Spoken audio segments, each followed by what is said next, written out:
Hari ini saya dan juru kamera Dewi Cipani mulai meninggalkan Palestina, menembus negeri Palestina dan bisa beribadah di Baitul Maqdis adalah sebuah pengalaman yang luar biasa dan berkah bagi kami.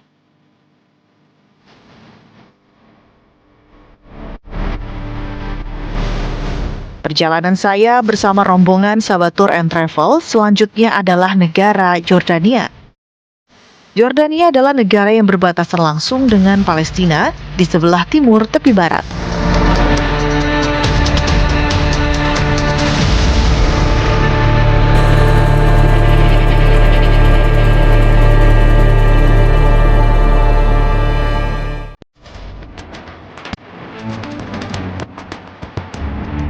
Kami masuk Yordania melalui perbatasan Allenby. Perbatasan Allenby Bridge atau dikenal dengan nama King Hussein Bridge merupakan satu-satunya penyeberangan antara Yordania dan tepi barat yang dikuasai oleh pendudukan Israel. Untuk keluar dari Palestina, saya kembali menjalani pemeriksaan oleh otoritas Israel seperti ketika pertama kali masuk tepi barat. Di perbatasan, kami tidak diperkenankan mengambil foto dan video.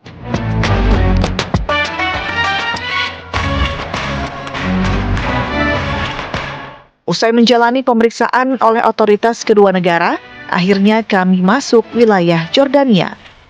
Tujuan pertama kami di Yordania adalah gurun pasir Wadi Ram, salah satu destinasi wisata yang unik di Yordania.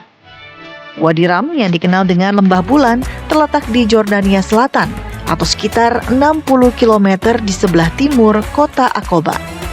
Karena letaknya yang cukup jauh, diperkirakan saya akan tiba pada malam hari. Hari sudah gelap. Akhirnya saya sampai di Wadi Ram. Kami akan menginap satu malam di penginapan gurun pasir sebelum esok menjelajahi hamparan bukit pasir dengan menggunakan kendaraan jeep. Hari ini saya telah meninggalkan negara Palestina dan bertolak ke negara Jordan. Setelah perjalanan hampir 10 jam, akhirnya saya sampai di Wadi Ram atau Lembah Bulan, salah satu tempat terindah di Jordan. Seperti apa pemandangannya? Ikuti perjalanan saya esok hari.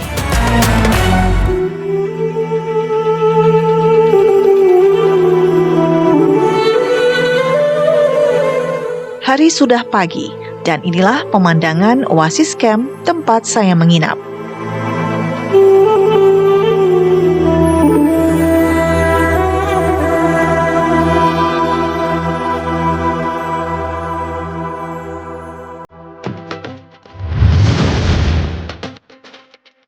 Usai sarapan, saya bersama juru kamera Dewi Cipani beserta rombongan Sahabat Tour and Travel siap memulai petualangan yang unik dan seru. Halo.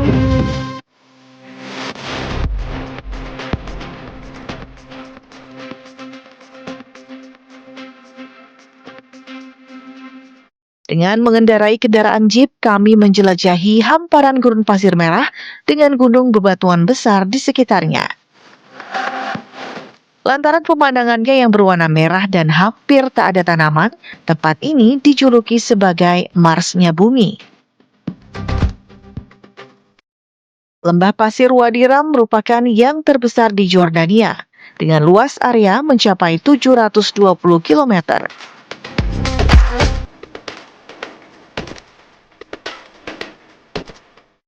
Bukan hanya sekedar hamparan pasir dan tebing bebatuan, Wadi Ram juga memiliki banyak spot menarik untuk dijelajahi dan didaki. Karena keindahannya, Wadi Ram telah beberapa kali dijadikan sebagai lokasi syuting film Hollywood. Di antaranya The Rise of Skywalker, Star Wars, Aladdin, and The Martian. Anda sudah lihat tadi saya menyusuri lembah padang pasir di Wadi Ram, melihat keindahan di sini. Ya, sejak 2011, Wadi Ram ditetapkan sebagai situs warisan dunia oleh UNESCO. Di sini pula pernah menjadi lokasi salah satu film Hollywood.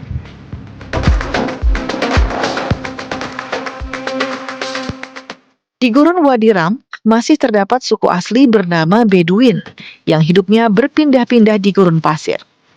Muntas, pemandu yang menemani perjalanan saya menjelaskan, setelah Wadi Ram berkembang menjadi tempat wisata, banyak suku Beduin yang menjadi pemandu wisata.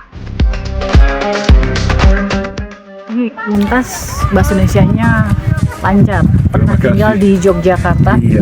Jadi memudahkan saya untuk berkomunikasi, bertanya soal sejarah Wadi Ram. Tapi aslinya di sini penduduknya tuh masih ada nggak? Suku apa? Ya, suku Beduin, namanya suku Beduin. Itu orang Beduin tahu dulu kerjanya apa ya, kerjanya kayak gembala. Tapi sekarang sudah punya usaha lain karena ada banyak turis yang datang ke sini seperti yang lihat tadi. Mungkin ada banyak orang yang punya jeep, ada yang punya camp, ada yang punya balon. Jadi income-nya sekarang mungkin lebih bagus daripada dulu. Ya, dan udah lihat pasirnya gimana warnanya ya. Merah, dan kalau di musim panas mungkin cukup panas pasirnya. Dan selain itu kalau lepas sepatunya dan jalan kaki atas pasir ini bisa menghilangkan stresnya juga. Banyak yang melakukan seperti itu di Jordan. Ada beberapa pilihan aktivitas yang bisa dilakukan di Gurun Wadi Ram. Salah satunya menaiki unta sambil menikmati matahari terbit atau terbenam di perbukitan gurun pasir. Gurun pasir dan bukit berwarna merah di Wadi Ram harus kami tinggalkan. Entah kapan saya bisa kembali ke tempat ini.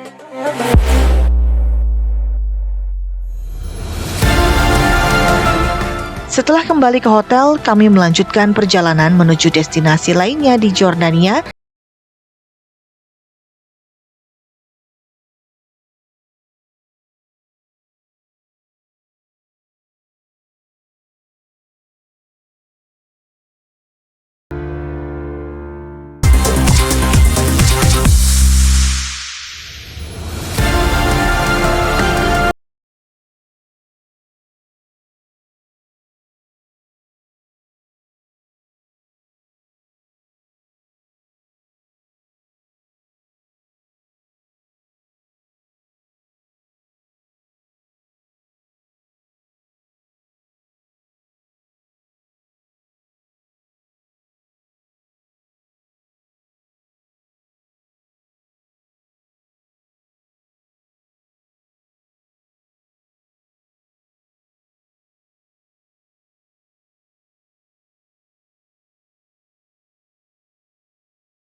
Di setempat yaitu Nabatea.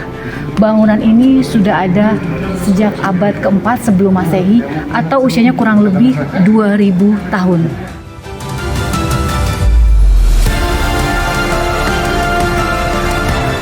Setelah berjalan kurang lebih 4 km, sampailah saya di ujung lorong dan disambut keajaiban Petra yang paling terkenal, yaitu Al-Kazneh atau The Treasury. The Treasury yang merupakan ikon Petra diperkirakan merupakan makam seorang Raja Nabatea. Detail ukiran bangunan The Treasury sangat indah dan kokoh. Kota Petra disebut pernah menjadi pusat perdagangan yang makmur dan berpengaruh di kawasan Arab. Namun pada tahun 312 sebelum Masehi, Petra rusak akibat gempa besar. Kota Petra hilang selama berabad-abad dan akhirnya ditemukan kembali oleh penjelajah Swiss bernama Johann Ludwig Burckhardt pada tahun 1812. Petra yang diakui sebagai salah satu dari 7 keajaiban dunia memikat pengunjung dari seluruh dunia untuk melihat keindahannya. Saya dan juru kamera Dewi Cipani pun tak mau melewatkan kesempatan untuk berfoto di sini. Petra memiliki luas lebih dari 64.000 hektar, karena areanya yang luas tak cukup menjelajahinya hanya dalam satu hari. Selain berjalan kaki, menjelajahi Petra bisa menggunakan mobil golf dan kuda. Oke, kita baru saja melihat keindahan kota Petra, kota bersejarah di Jordania. Saya dan Dewi cukup lelah untuk kembali berjalan kaki, jadi kami memilih untuk menaiki kuda. Kuda Arab, guys. Yeah, we'll Lelah ya take you. Dewi? We take you to the bus.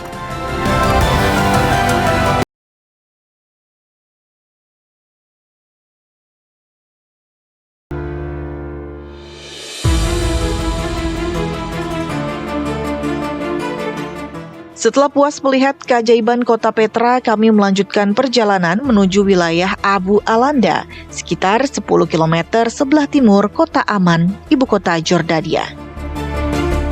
Sekitar pukul 18.30 waktu setempat, saya dan rombongan dari Sahabat Tour and Travel tiba di Abu Alanda.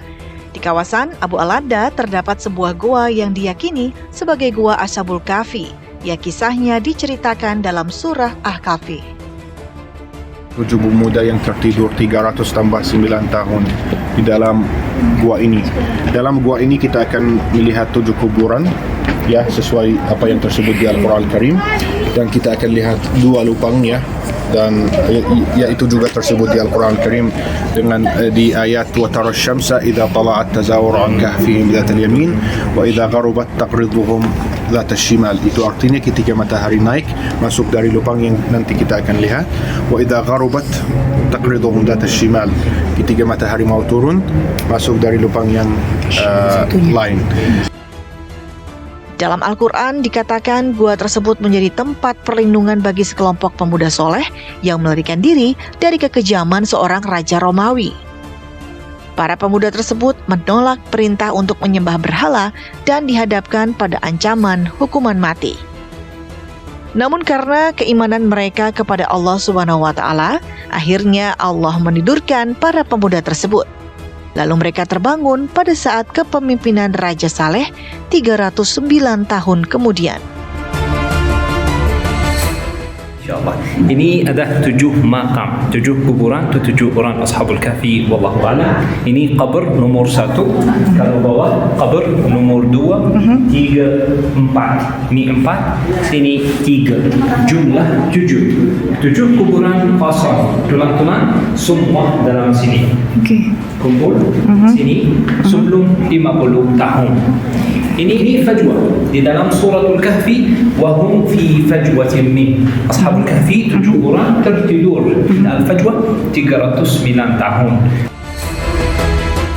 Untuk masuk ke Gua Ashabul Kahfi, pengunjung tidak dipungut biaya sama sekali. Di dalam gua terdapat artefak yang dipercaya sebagai sisa peninggalan Ashabul Kahfi.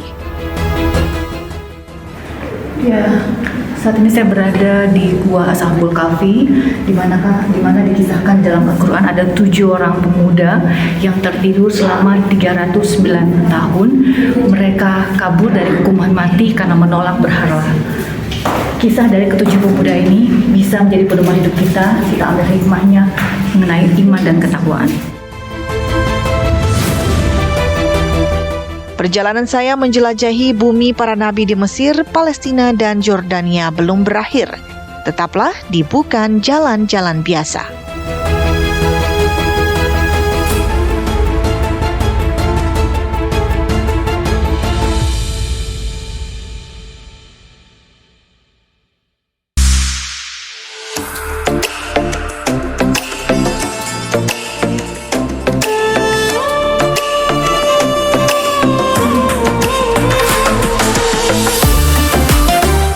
Berlibur ke Jordania adalah perjalanan wisata penuh dengan sejarah yang mengagumkan dan tak terlupakan. Namun pagi ini saya harus meninggalkan kota Amman, ibu kota Jordania, untuk melanjutkan perjalanan menuju Mesir. Perjalanan saya menjelajahi 3 negara belum selesai. Setelah 2 hari berada di negara Yordania, sekarang saya akan bertolak kembali ke Kairo, Mesir. Setelah melakukan perjalanan udara sekitar 1,5 jam, saya pun tiba di Kairo, Mesir.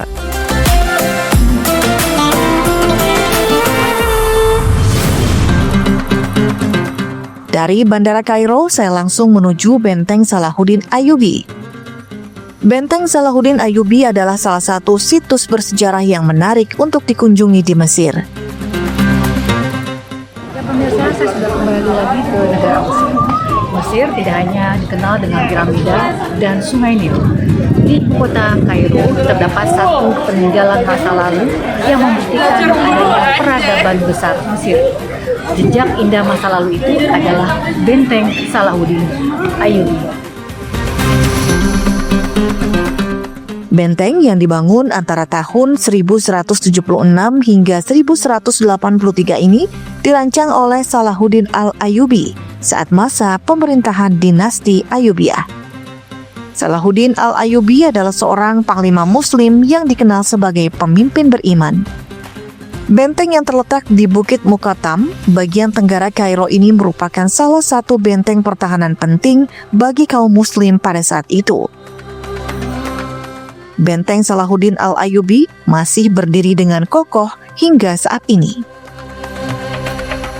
Benteng yang terbuat dari susunan batu granit tebal ini memberikan gambaran betapa kuatnya Salahuddin Al-Ayyubi membangun pertahanan dari serangan musuh.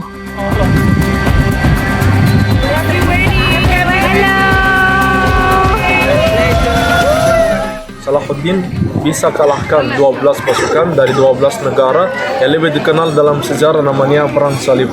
Lalu Salahuddin buat pusat pemerintahnya dinasti Ayyubiyah di sini di atas benteng Salahuddin, dibangun tahun 1010 dan umurnya udah kurang lebih 1025 tahun dan sampai saat ini masih berdiri, masih utuh, dan batu-batunya kalau bisa perhatikan diambil dari batu-batu piramid. Masih ada beberapa tulisan hieroglif. Dan masjidnya yang ada di belakang kita ini bukan punya Salahuddin. Justru masjid ini punya menantunya Raja Utsman Turki namanya Muhammad Ali. Dikenal juga dengan Masjid Marmar karena dalamnya dindingnya terbuat dari marmar. Di dalam kompleks benteng Salahuddin Al-Ayyubi terdapat sebuah masjid yang dikenal dengan nama Muhammad Ali. Muhammad Ali adalah menantu dari Salahuddin Al-Ayyubi. Masjid Muhammad Ali menjadi ikon benteng Salahuddin Al-Ayyubi karena keindahannya.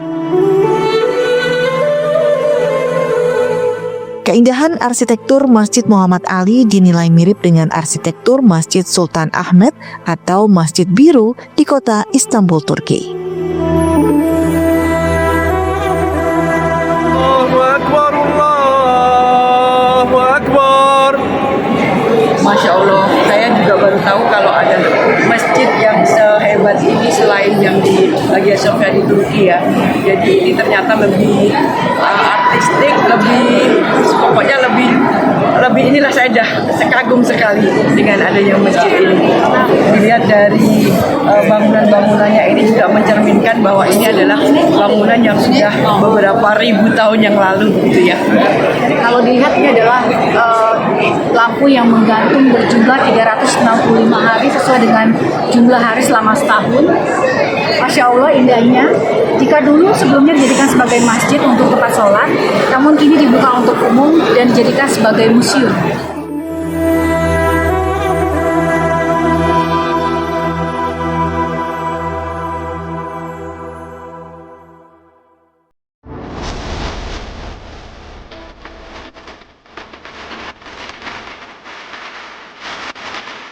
Setelah lelah berkeliling melihat benteng Salahuddin Al-Ayyubi, saya ingin santai sejenak menikmati pemandangan sore kota Kairo dari atas kapal, sebelum esok melanjutkan perjalanan menuju kota Hurghada. Dari salah satu dermaga di Kairo, saya menaiki kapal untuk menyusuri Sungai Nil. Kapal pun mulai melepas jangkar dan berlayar perlahan mengelilingi kota Kairo. Berkunjung ke Mesir tak lengkap jika tidak merasakan makan di atas kapal sambil melihatkan keindahan kota Kairo. Ini adalah pengalaman kedua saya menaiki kapal mengelilingi Sungai Nil. Berkunjung ke Mesir, lengkap dan merasakan makan di atas kapal sambil menyusuri Sungai Nil, sungai terpanjang di dunia.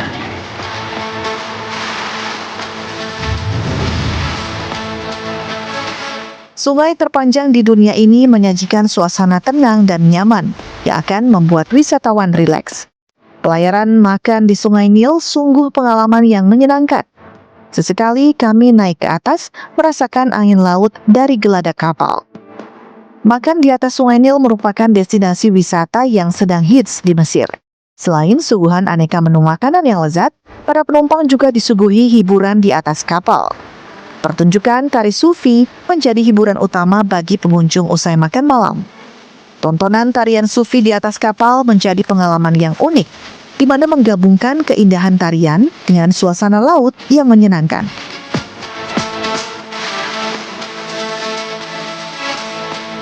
Berakhir sudah perjalanan saya di kota Kairo malam ini.